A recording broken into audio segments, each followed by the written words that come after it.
Hola a todos y todas, siguiendo con el curso de Historia del Perú. Yo soy Roger García, administrador general de Amora Sofía.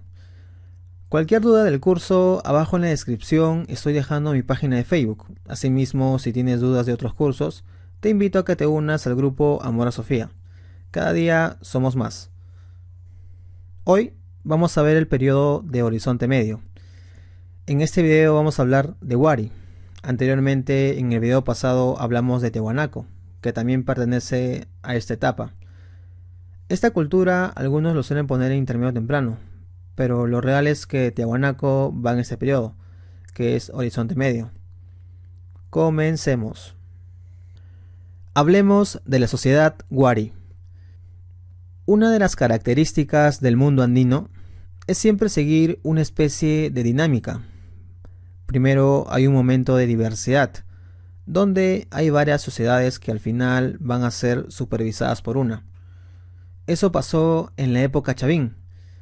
Antes de Chavín había varias sociedades llamadas regionales, donde algunas le llaman prechavinoides, pero cada una de ellas tenía una característica importante. Algunos hacían orfebrería, otros eran buenos arquitectos, otros en cerámica, y lo que hacía Chavín era centralizarlo.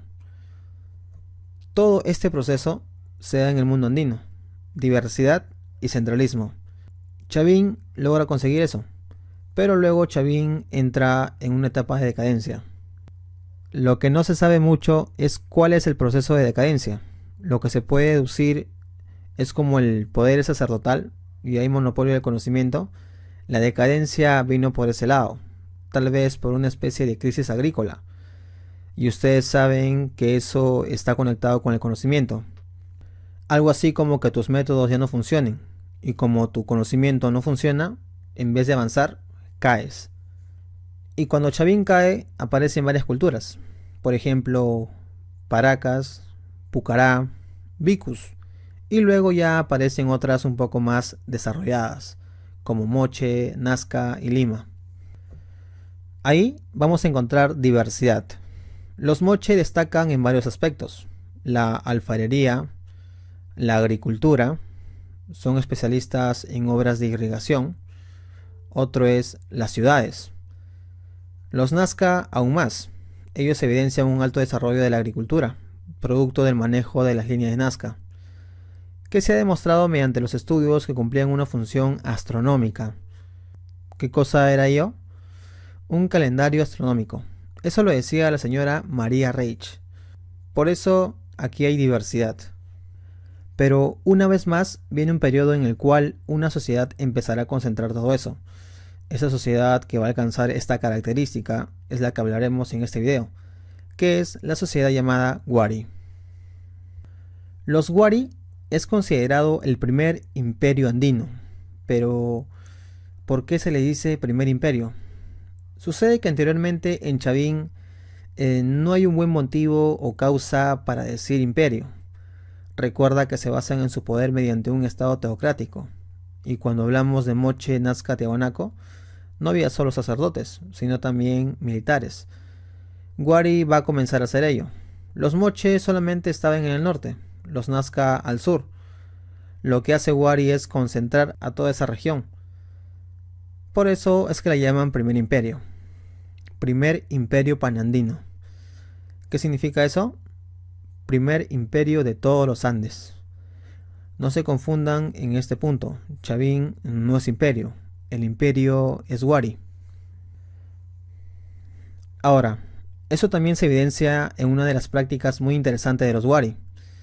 Es la primera vez que se va a tener caminos sólidos.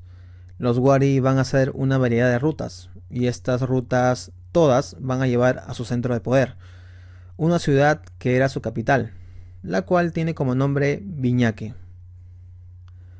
Todos los caminos conducían a ese lugar, a ese centro. A esta red de caminos los Huari le llamaron así, los Capacñán, o también como grandes caminos. Los incas también usaron esos caminos. Ahora se le atribuye como caminos del Inca, solo porque nosotros le hemos puesto, pero en realidad tienen como nombre originario Capacñán. Los Capacñán estaban por todos lados, inclusive hay caminos que han soportado todos esos años, en la actualidad. También se ha descubierto que los Wari eran guerreros. Anteriormente se decía que no era así, de que Wari solo era un centro donde iban a vender, intercambiar y nada más, pero esa idea ya se eliminó.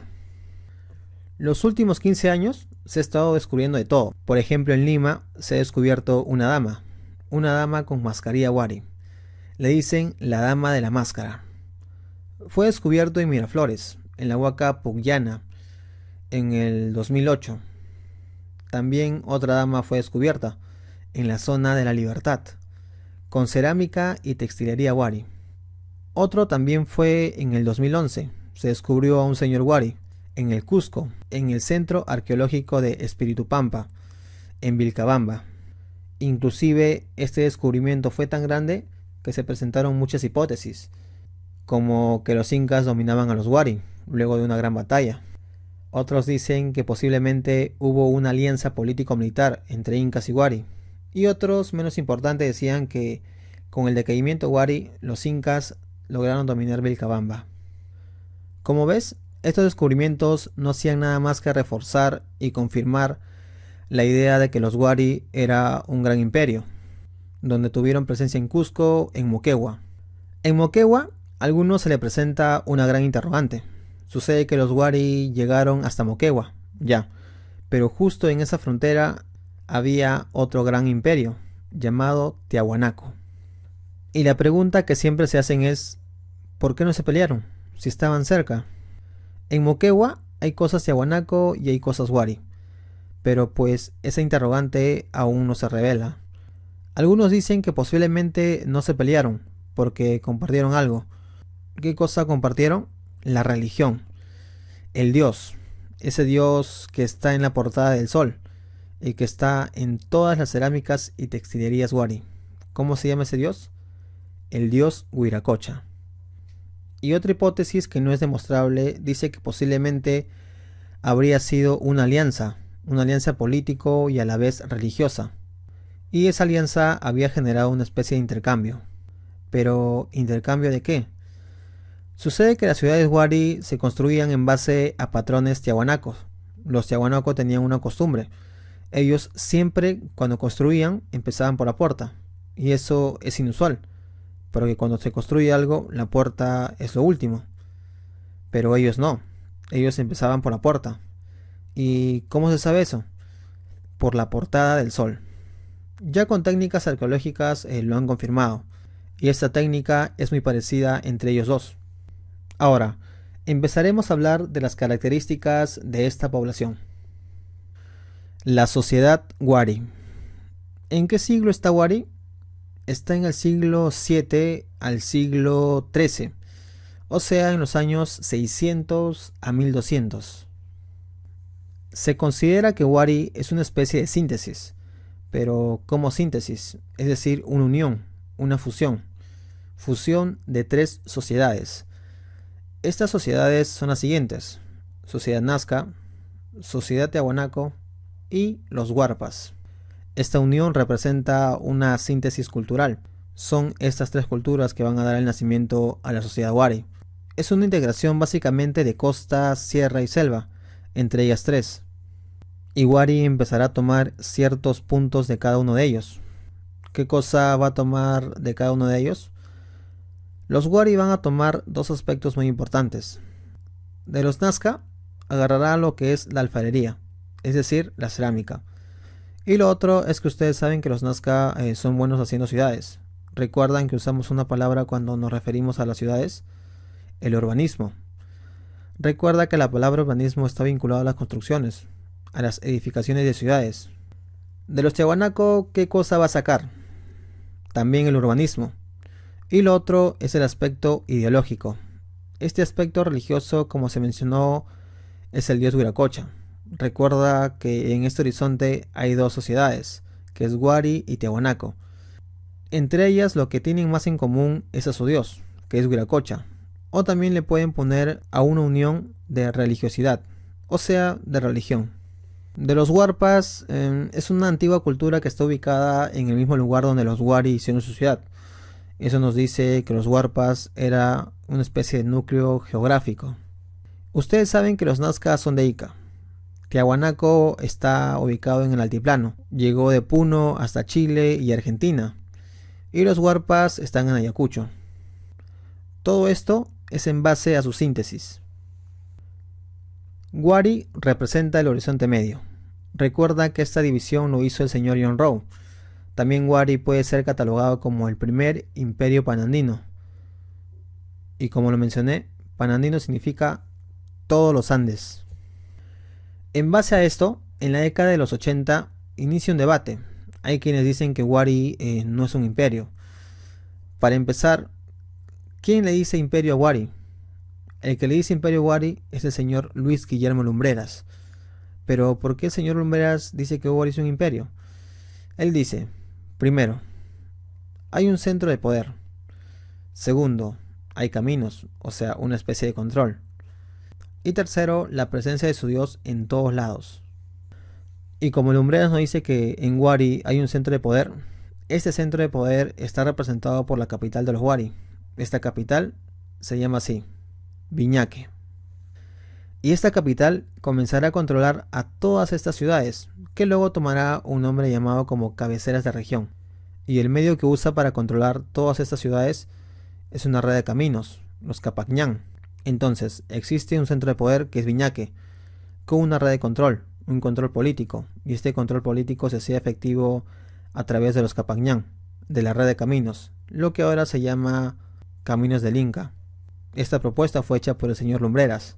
Luego de Lumbreras llega su alumna, la mejor alumna. Esta alumna va a proponer otras características sobre Wari. Su alumna se llama Ruth Shadi, la profesora Shadi. ¿Qué cosa va a decir ella? Profe, usted está equivocado. Imperio no es. Ella dice que hay una época, la época Wari, así le llamó. Y para ella Wari no es un imperio, sino un emporio. ¿Qué cosa es un emporio? Es un lugar de comercio, nada más. Por eso es que se le llama así, época de transacciones comerciales, donde hay estados independientes. No hay control de cada estado, es independiente. Y lo que existe en esa época es una gran actividad comercial. A eso ella le llamó emporio. En esta parte, antes de entrar al plano económico, pondremos la importancia de la síntesis. ¿Qué aportes agarró los Wari de los tres? Tanto de Nazca, Tiahuanaco y Huarpas, que ya hemos mencionado.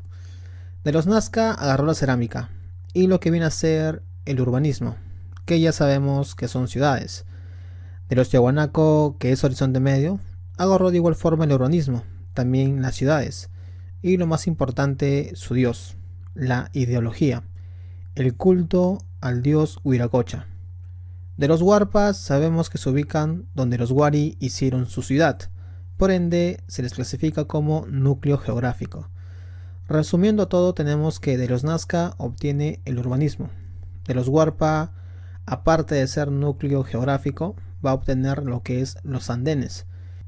Y de los Tiahuanaco, la ideología. Luego hablemos de la economía de los Wari.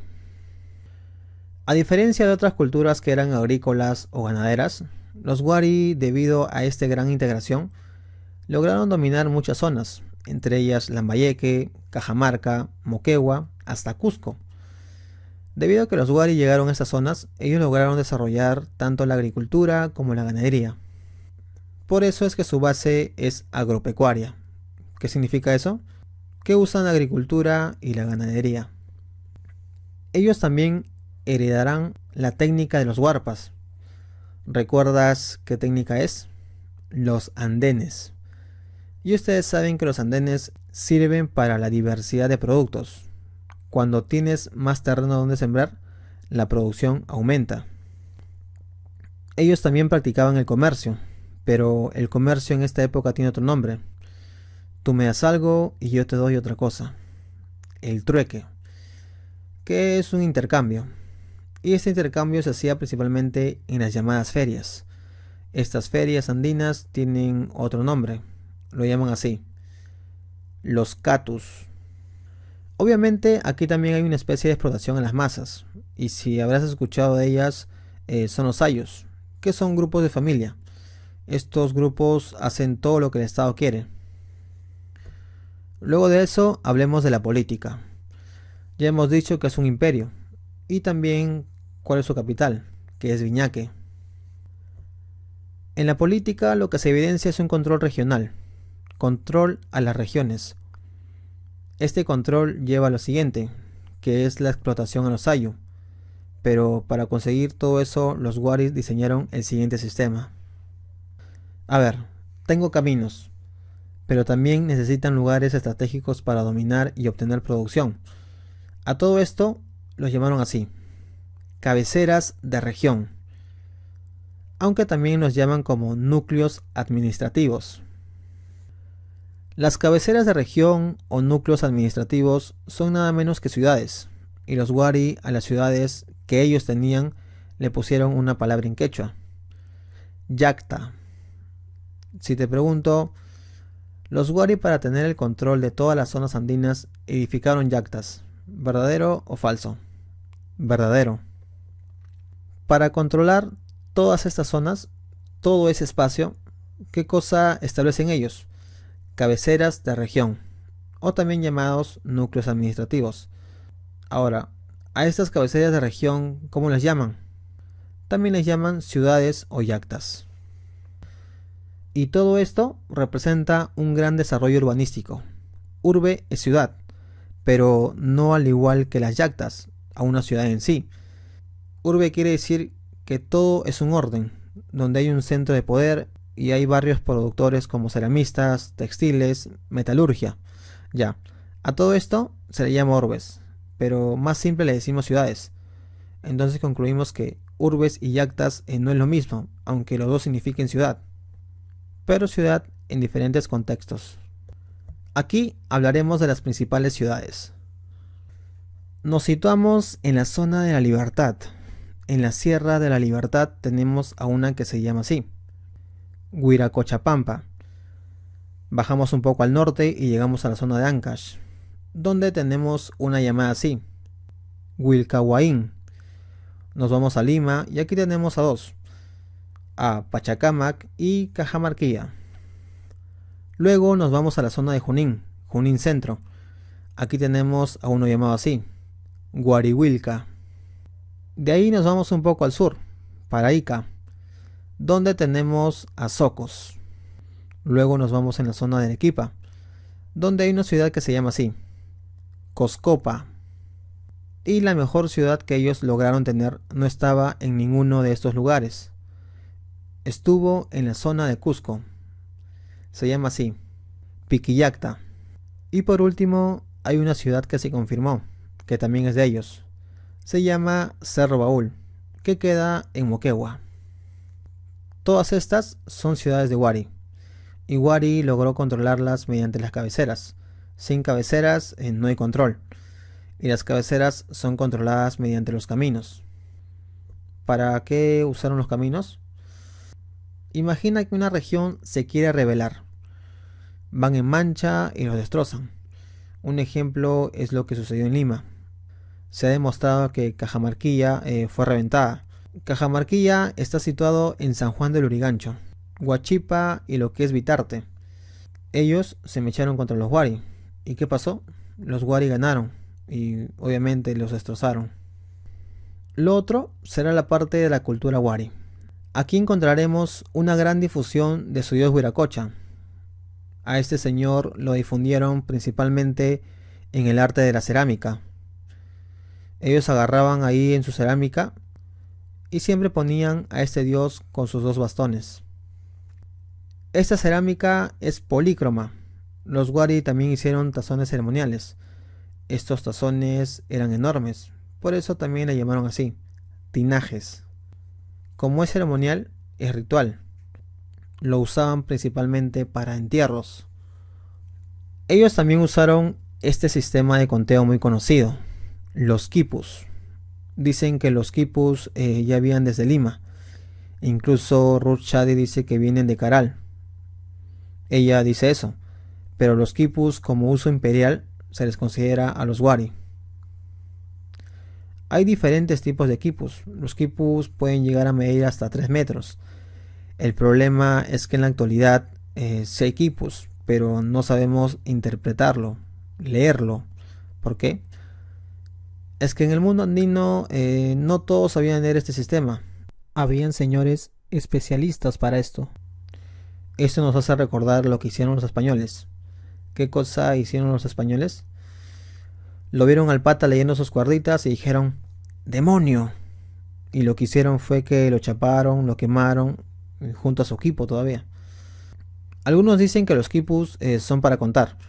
Otros dicen que es un conteo y también una mnemotecnia. ¿Por qué? Porque los nudos del quipu nunca son iguales. Algo debió de haber significado. Bueno, luego para ir culminando viene la gran pregunta. ¿Por qué cayó los wari? Sabemos que los wari se basan en las guerras. Puede ser que se rebelaron. Entonces aquí ponemos la decadencia. Aquí tenemos causas internas y causas externas. Lo interno está reflejado en la rebelión de las regiones y las externas porque aparecieron otros pueblos más bravos, más especializados en batallas, o sea que tenían otro nivel. Inclusive hasta los incas los enfrentaron. ¿Quiénes eran esos pueblos? Los chancas, los grandes guerreros chancas. Y también apareció en Huánuco un pueblo que lamentablemente se extinguió, los yaros. Incluso fundaron su ciudad, Yarovilca, que también le llaman Huanukopampa. Entonces, estos pueblos se rebelaron. ¿Qué sucedió con los wari? Terminó su tiempo. Los destrozaron. Y ahora nacería un gran pueblo guerrero. El pueblo que también les metió miedo a los incas. Los chancas vinieron desde Huancavelica y llegaron hasta el Cusco. Pero eso ya es otro tema. A ver, para recordar. Recuerda, para controlar las regiones, ¿qué utilizo? Cabeceras. ¿Cómo le llamo? Núcleos. ¿Cómo también le puedo llamar? Yactas. ¿Qué representa todo esto? El gran desarrollo urbanístico, lo urbano. ¿Por qué lo urbano? Por las construcciones de grandes centros. Ahora, hay que recordar algunos centros. No todos, pero algunos. En La Libertad de Huiracochapampa era el lugar donde controlaban todo el norte. Lima era el lugar donde controlaba todo el centro. Y lo otro era Piquillacta, que controlaba todo Cusco. Obviamente hay más ciudades, pero solo le he puesto a las principales. Dale like si te gustó el video, compártelo con tus amigos. Esto es Amor a Sofía, donde aprender es gratis. Yo soy Roger y nos vemos en el siguiente capítulo. Luego, por el lado económico. ¿Ellos hacían agricultura? Claro que sí. Hasta ellos usaron un fertilizante que se vendió en el Perú en el siglo XIX. ¿Cómo se llama? El guano. Tú sabes que la isla guanera está en Chincha.